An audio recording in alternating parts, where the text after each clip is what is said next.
My mom, Patricia, listened in disbelief as my brother Daniel uttered those words. "Mom, if Dad's gone, the company's all mine," she responded calmly. "Well, obviously, Daniel. Plus, if you do the math, there's supposed to be a sizable inheritance in Plan B with Dad's life insurance. We could live large for a while. It's like a bonus, huh? Got to thank our absent Dad." I felt like I was about to explode with anger. What was wrong with these people? This was unforgivable. I couldn't let them have their way. Just as I was about to yell, I got a call from Dad in the hospital. This story goes back a few months. My name is Christopher. I'm a 33-year-old architect working at a design firm. I moved out of my family home and now live alone in a nearby condo. Being single is a little lonely, but I love my job and live a fulfilling life every day. Today is a day off, and I have plans to meet with my dad, James. "Ah, Christopher, how have you been?" Dad showed up for our meetup with his usual warm smile on his face. "Dad, long time no see. Have you lost some weight? Running a business must be tough work. Keeps me busy, but I'm doing well. Let's get going." I occasionally meet up with my dad like this to catch up over a meal. Today, Dad invited me to join him for some volunteer work. We're at a small children's care facility on the outskirts of town. "Hello, Mr. Smith." "James, Christopher." "Hello, and thank you for coming today." We were greeted by the friendly face of the elderly director. Dad and Mr. Smith were chatting away warmly. Turns out, my dad grew up in this facility. After leaving it, he put himself through college and started his own architecture firm. Even without any relatives to rely on, he made it on his own efforts, and I've always admired him for that. On his day off, Dad often invites me to volunteer at the facility with him. Since we both have backgrounds in architecture, we can repair furniture and playground equipment. "James, Christopher, you've helped a lot today." After finishing our repairs on beds, chairs, and swings, Mr. Smith thanked us as we were leaving. I felt good about making a difference, and for Dad, visiting Mr. Smith, who's like a father to him, must be important. As we strolled side by side, contemplating where to grab a bite, a sleek black luxury car pulled up next to us. The window rolled down, and out popped my mom. Behind the wheel was my brother Daniel. Well, look who it is, back from the care facility again," Mom said, her tone dripping with sarcasm. "It's embarrassing to have a dad without parents. Can we stop this already, Mom?" "Let's go," my brother spoke, chomping on his gum. I wanted to retort to tell him that he should be the embarrassed one, an adult with no stable job and dyed hair. But I held back. There was no point in saying anything to these people. It would be a waste. "Daniel and I are going to dinner. You two can grab some fast food and don't forget to fold the laundry, all right?" Patricia, my mom, responded without waiting for a reply. Without another word, she rolled up the car window, and they drove off. Dad and I just watched them go, saying nothing. Mom and my brother looked down on Dad, belittled him at every turn. Honestly, Mom might be beautiful on the outside, but that's about it. The reason they can do all this is that they're basically living off Dad's income. They've been trash-talking him for as long as I can remember, saying he's a deadbeat from an orphanage, that he has no ambition or excitement in his life. They probably only see Dad as a wallet that listens to their every demand. What's worse, my brother Daniel eats all of this up and joins in on making fun of Dad. Our family has 2 kids, but Mom has always lavished her love only on Daniel. She's pretty much ignored me, giving Daniel whatever he wants whenever he wants. Thanks to that, Daniel still clings to Mom like a child. Even in his 30s, he still calls her mommy and lets her dictate even what he wears and eats. When I heard that Mom accompanied him to every driving lesson, I was floored. I said to my dad, breaking the silence, "Isn't it hard living with those 2? I asked my dad that question. "I'm used to it. Besides, they're still family. I have to do what I can," Dad said in a lonely voice before heading back to the house he shares with Mom and Daniel. All I could do was watch him go. A month passed. I got a call from Mom saying that Dad had collapsed, so I rushed to the hospital.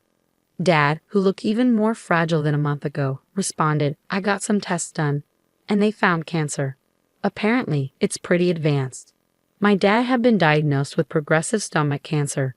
According to the doctors, he had about 3 months to live, give or take.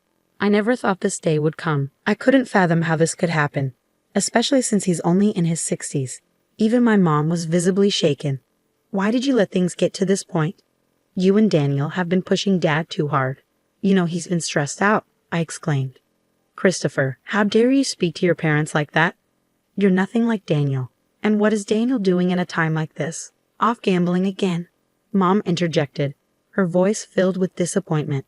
While Mom and I were arguing, Dad spoke up quietly. Both of you stop. I'm fine. Go home for today. Dad, I'm sorry. I'll be back, I said as I left the hospital room. But between my worries for Dad's health and the shock of his prognosis, I couldn't sleep that night.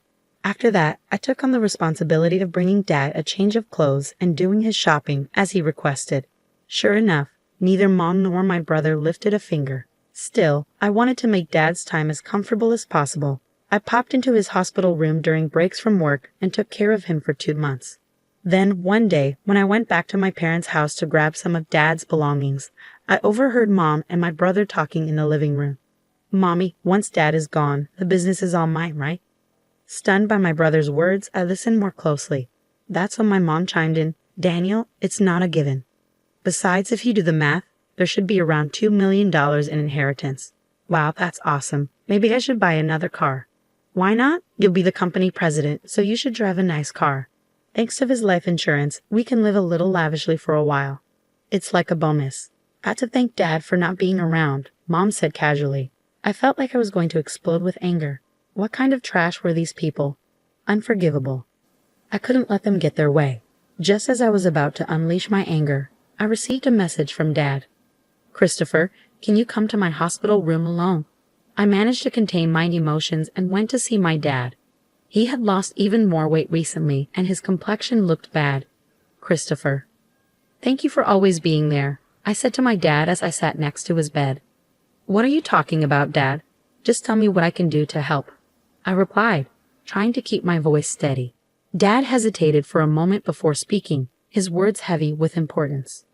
There's something important I need to talk to you about, he began. I listened quietly, holding back the tears, as I responded, visiting hours are almost over, so I'm going to head out. But about what we discussed, Dad, just focus on taking care of yourself for now. Ah, thank you, Christopher. See you later, he said weakly. In the end, that was the last conversation I had with my dad. He took a turn for the worse shortly after and passed away the next day. I held my emaciated father's hand in the hospital room and cried. My mom and brother also put on a show of tears, but only this time, things got pretty tough. After that, Mom was technically in charge of the funeral, but of course, she didn't lift a finger. Instead, she showed up at the funeral all dolled up in makeup and tried to cut corners on the costs. He doesn't even have any relatives. Why not keep it simple? Dad's co-workers and business associates are coming to the funeral. Don't embarrass us with that kind of talk, she remarked. Today, while getting his necktie tied by Mom, Daniel chimed in, just do what Mom says. Don't waste money on a dad like that.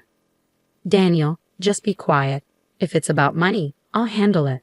At least let me give Dad a proper send-off, I said firmly. So I ended up taking charge of the entire funeral. It seemed Dad was well loved by many people. Lots of folks came to pay their respects, which made me really happy.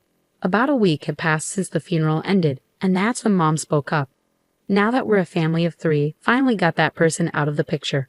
Now the $2 million inheritance is all ours, right? Daniel and Dad's company too. Man, I'm finally going to be the boss. Listen up, Christopher. You better give up your inheritance. Just after the funeral had ended, they were already talking about this stuff. Annoyed, I replied. Dad had already arranged all the inheritance matters with the lawyer. I have the contact details. What? Why didn't you say that sooner? Call the lawyer right now, my brother exclaimed. That's right, Christopher, hurry up, added my mom. So I dialed the number on the business card that Dad had given me.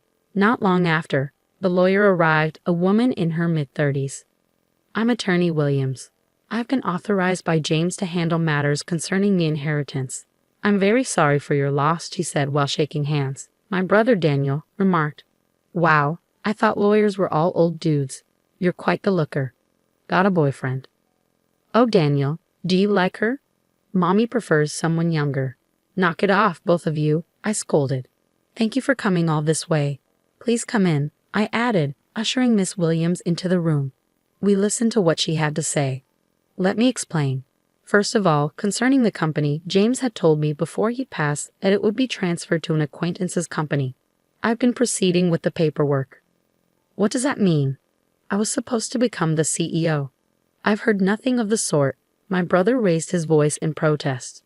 For the sake of the employees, the company will be merging with a trusted and skilled company that your father was fond of.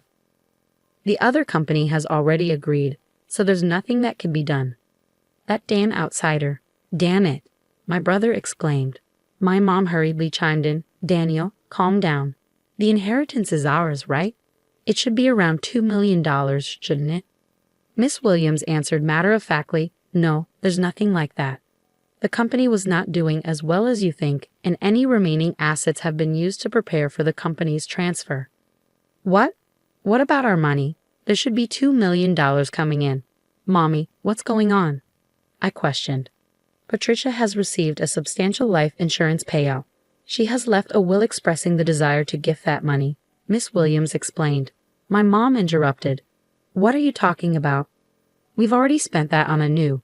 The lawyer mentioned Dad's multiple insurance policies. Right then, the question about other life insurance payouts arose. What about those other payouts regarding life insurance? I asked. James had canceled all policies before he passed. All I know is that the money was used up, Miss Williams replied. What? Where did all the money go before he died? Gannett, was he planning to leave us without a dime? I muttered in frustration. I watched as Miss Williams left and my mom and brother lost their composure. As she left, she said, It's tough, isn't it? All I could do was give her a forced smile in return. Later, I looked up at the night sky, recalling the last conversation I had with my father while walking. Christopher, would you take over the company if I die? There might not be much in assets, but I should be able to leave you at least the insurance money. There should be enough of that, Dad had said. What are you talking about, Dad? You were the only one in the family who was kind to me. I wanted to leave something for you, at least, Dad. I respect you for building the company from scratch with your own hard work. I want to make it on my own too. I don't need the company or the insurance money, but if there's any inheritance left, I want you to use it as you wish. I'll help in any way I can, I had replied. Christopher, thank you. Thank you, Dad had said with gratitude. As I continued walking, I realized I had arrived at the facility, despite it being night. Mr. Smith was in the yard, and when he saw me, he ran over in tears. Christopher, James passed away so suddenly. He told me not to come to the funeral. But actually, Mr. Smith, my dad was grateful for both you and the facility. I just found out too, a little while ago. James made a large donation to the facility, a really large one. Now we can buy the things the kids need. We might even be able to renovate. Thank you, but I wish James could have lived. I wish he could have been. While comforting a tearful Mr. Smith, I found myself crying too. Looking up at the starry sky, I whispered in my heart, Dad, you did it. You really did it. A few months later, I had occasionally met with lawyer Miss Williams to handle the intricate legalities of transferring the company and settling the estate. This was to be my last meeting with her. After expressing my gratitude for her support, Miss Williams offered her condolences once more, comforting me in a considerate manner. As I was seeing off Miss Williams, I thought about how I might never see her beautiful face again. She was such a kind and gracious person. Just then, as I was waving goodbye, a familiar car pulled up beside Miss Williams, and out jumped my brother wielding a metal bat. Ah, hey, what the heck are you doing? I yelled, quickly tackling my brother. Shut up. Let go of me. His face turned red as I held him down on the ground. He was struggling. Were you trying to attack Miss Williams? What's going on? What's going on? I demanded. Because of her. I didn't get the company or the money. It's her fault. Damn it. That's ridiculous. This isn't Miss Williams' fault, I responded. I had thought he was foolish, but this was beyond anything I'd expected. While shielding a trembling Miss Williams, I called the police. Inside my brother's car, not just a bat, but also a rope and a stun gun were found. Clearly weapons. He was swiftly arrested. When our mother found out, she fumed, You'd send Daniel to jail, your own family. How heartless. I replied calmly, I no longer consider you or him family. My only family was my late dad. I'm cutting ties with both of you. Mom was still ranting, but I ignored her and cooperated fully with the police investigation. I later found out that my brother had also been repeatedly harassing Miss Williams online, making vulgar comments and slandering her. Threats had even been made, and the police were in the process of identifying him. My brother was sentenced to jail for his attempted attack on Miss Williams. She also sued him in civil court for defamation, and he was ordered to pay damages too. Please take every penny he has if that'll make him reflect on his actions. I'm truly sorry for all this, I said upon my apology. Miss Williams gave a faint smile and said, I'll do just that. Thank you for saving me from a dangerous situation. From now on, I hope you at least find happiness, Christopher. Several months later, when spring arrived, I found myself at Sakura Garden. Today, it wasn't for volunteering, it was a business meeting. Thanks to the funding from my father's donation, the aging facility was planning a renovation. Mr. Smith had approached me for the architectural design. I initially declined, citing my inexperience, but Mr. Smith was unyielding. James always proudly said, Christopher will become an exceptional architect. He's already surpassed me. We can do this because of James. I'd really like for you to take on this project, Christopher, Mr. Smith insisted. With sentiments like that, how could I say no?